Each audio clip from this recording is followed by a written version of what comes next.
Ciao Bella! Welcome back to another episode of Reading with Bella. If you're new here, welcome. If you're returning, welcome back. No matter how long you've been here, I always appreciate your time. It's been a little bit. I had this in my belongings that I'm in the hotel with, but it took me a minute to find it. It wasn't where I thought it was, so I had to find it. And if you have never been here for one of these before, I am reading some of Lewis Carroll's work. The title of the compilation is Jabberwocky, but Jabberwocky is not the only thing in this book. So this will be in a playlist, and the playlist will be linked at the end of the video so that you can go back if you would like and play all and hear all of the readings thus far out of this book. And I always welcome any questions or comments that you have about the pieces in particular or the book as a whole. I did, when I first started this book, I did talk about where I got it and all of those kinds of things. So if you would like a copy like this, you might be able to get it from the same place. All right. We have, for your listening pleasure today, other early verses. And after this section is the Alice in Wonderland section. So Jabberwocky will be in there. All right. So this is Prologue to La Guida de Bragia. Shall soldiers tread the murderous path of war without a notion what they do it for? Shall pallid mercers drive a roaring trade and sell the stuffs their hands have never made? And shall not we, in this our mimic scene, be all that better actors e'er have been? Awake again a Kemble's tragic tone, and make a Liston's humour all our own? Or vie with Miss Siddons in the art to rouse the feelings and to charm the heart? While Shakespeare's self, with all his ancient fires, lights up the forms that tremble on our wires, why can't we have, in theatre's ideal, the good without the evil of the real? Why may not marionettes be just as good as large actors made of flesh and blood? Presumptuous thought! To you and your applause, in humbler confidence, we trust our cause. All right, this is and I may be pronouncing this incorrectly, and if you know the pronunciation, if I say it incorrectly, please let me know. The Ligniad in 2 books.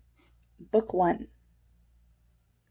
Of man in stature small, yet deed sublime, who even from his tender toothless years boldly essayed to swallow and digest whole tombs of massive learning, ostrich-like, sing, classic muse, and speed my darling quill, whiles in that language all too poor and weak, for such high themes I trembling recount to listening worlds a hero's history. Nursed in a cradle framed of Doric reeds, in a fly-leaf of scapula enwrapped, fed on black broth, oh, classic privilege, seasoned with Attic salt, the infant throve. Small taste had he for toys of infancy, the choral and the bells he put aside, but in his cradle would soliloquize, and hold high commune with his inner man. In Greek iambics aptly modified, a smile sardonic wore he in his joy, and in his sorrow shed no mawkish tear. I cannot pronounce that. It's this right here.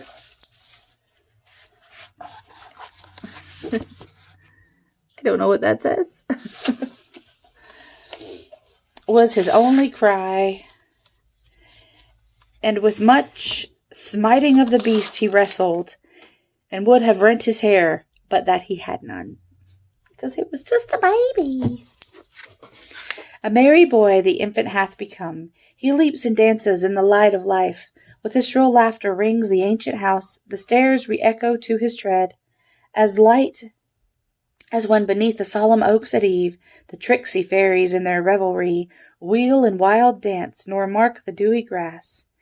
Yet even now upon that chiselled brow, lately so bright and fair, a shadow dwells. It is the ghost of Latin yet unlearnt, and dark forebodings of the Greek to come. What can be his grief?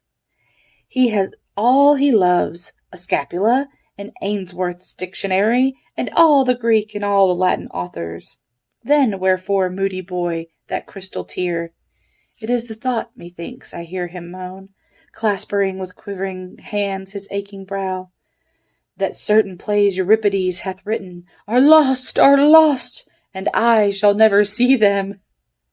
Homer may come and Homer may go, and be shifted like lumber from shelf to shelf, but I will read no Greek, until the lost dramas I found for myself.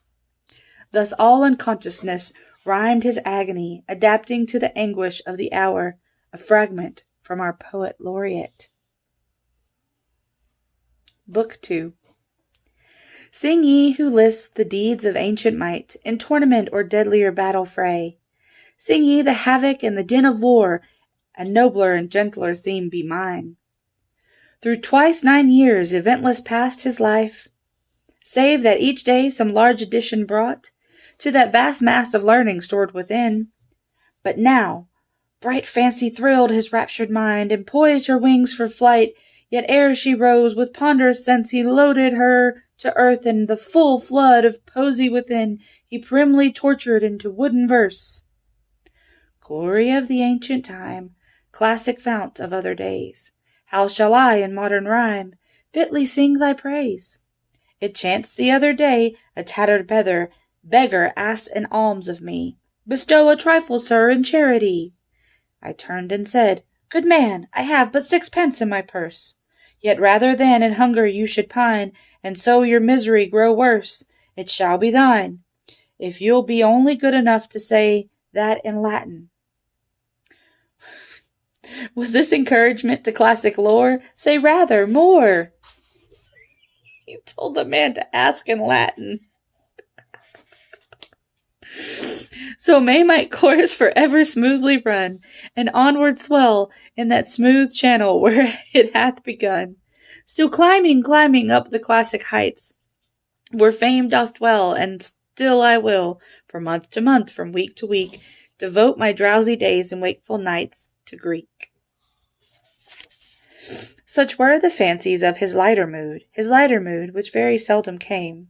But now my muse, approaching higher themes, shrinks from the task and trembling for the field, green and smooth-shaven, spreads before her sight, the wickets pitched, the players ranged around, and he the hero in his glory there, a sight to dream of, not to write about.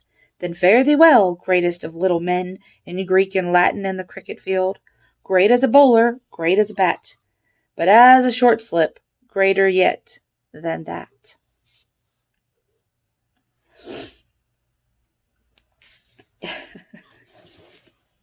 I'm sorry, that just really tickled me, the fact that he asked the homeless man to ask for help in Latin and then he would give him the money.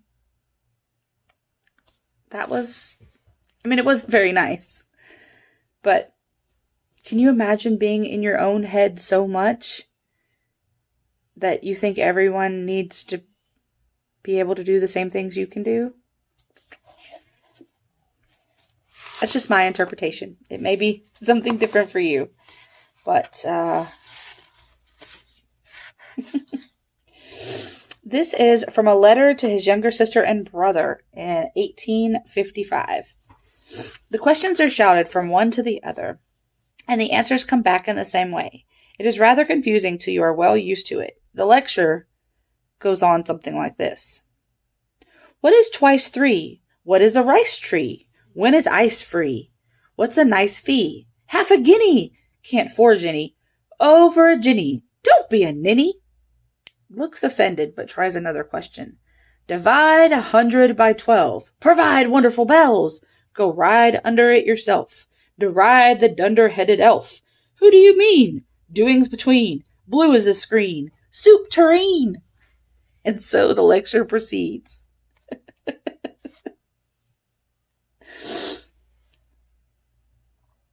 As a teacher and as a parent, I find that really hilarious because you'll be having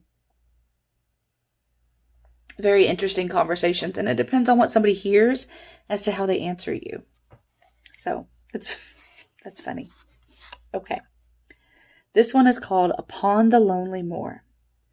I met an aged man upon the lonely moor. I knew I was a gentleman, but he was but a boor. So I stopped and roughly questioned him. Come tell me how you live. But his words impressed my ear no more than if it were a sieve. He said, I look for soap bubbles that lie among the wheat, and bake them into mutton pies, and sell them in the street. I sell them unto men, he said, who sail on stormy seas, and that's the way I get my bread, a trifle, if you please. But I was thinking of a way to multiply by 10, and always in the answer get the question back again. I did not hear a word he said, but kicked that old man calm, and said, Come tell me how you live, and pinched him in the arm. His accent mild took upon the tale. He said, I go my ways, and when I find a mountain rill, I set it in a blaze, and thence they make a stuff they call Roland's Massacre Oil, but 4 halfpenny is all they give me for my toil. But I was thinking of a plan to paint my gaiters green, so much the colour of the grass, that they could ne'er be seen.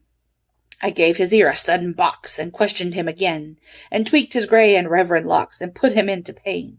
He said, I hunt for haddock's eyes among the heather bright, and work them into waistcoat buttons in the silent night. And these I do not sell for gold, or coin of silver mine, but for a copper halfpenny, and that will purchase 9.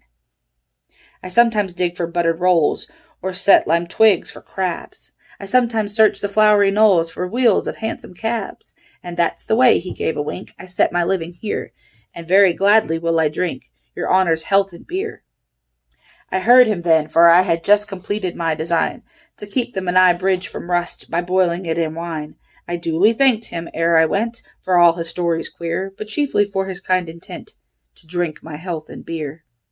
And now if e'er by chance I put my fingers into glue, or madly squeeze a right-hand foot into a left-hand shoe, or if a statement I aver, of which I am not sure, I think of that strange wanderer upon the lonely moor. From Novelty and Romancement, a broken spell. When desolation snatched her tearful prey.